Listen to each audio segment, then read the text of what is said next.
दिशा सालियन मृत्यू प्रकरणी दाखल याचिकेच्या सुनावणी दरम्यान आदित्य ठाकरेंचे वकील सुदीप पासपोला यांनी राणे कुटुंबियांच्या नावाचा उल्लेख केला। राजकीय प्रतिस्पर्ध्यांनी हे प्रकरण घडवून आणल्याचा दावा करण्यात आला असून त्यात राणे, त्यांची मुलं आणि राष्ट्रीय माध्यमातील एका व्यक्तीचा समावेश असल्याचं युक्तिवादात नमूद करण्यात आलंय।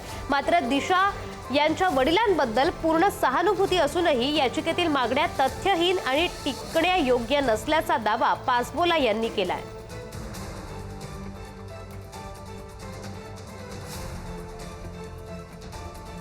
दिशा सालियन मृत्यू प्रकरणी आपण अपडेट पाहतोय। दिशा सालियन मृत्यू प्रकरणी दाखल याचिकेच्या सुनावणी दरम्यान आदित्य ठाकरेंचे वकील सुदीप पासपोला यांनी राणे कुटुंबियांच्या नावाचा उल्लेख केलेला आहे। राजकीय प्रतिस्पर्ध्यांनी हे प्रकरण घडवून आणल्याचा दावा करण्यात आलाय। त्यात राणे, त्यांची मुलं आणि राष्ट्रीय माध्यमातील एका व्यक्तीचा समावेश असल्याचं युक्तिवादात त्यांनी नमूद केलेलं आहे। मात्र दिशा यांच्या वडिलांबद्दल पूर्ण सहानुभूती असूनही याचिकेतील मागण्या तथ्यहीन आणि टिकण्यायोग्य नाही आहेत असा दावा पासपोला यांनी केलेला आहे।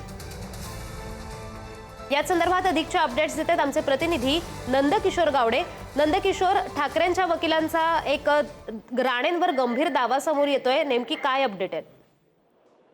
नक्कीच प्रकरणातला जो निकाल जो आहे तो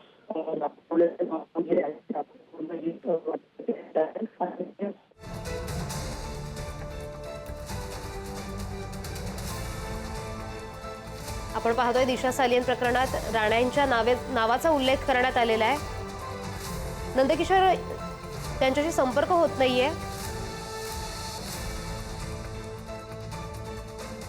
दिशा सालियन प्रकरणी आपण पाहतोय आदित्य ठाकरेंच्या वकिलांनी राणेंवर गंभीर दावा केलेला आहे। दिशा सालियनच्या मृत्यूवरून राजकारण थांबवा असा दावा पासपोलेंनी केलेला आहे।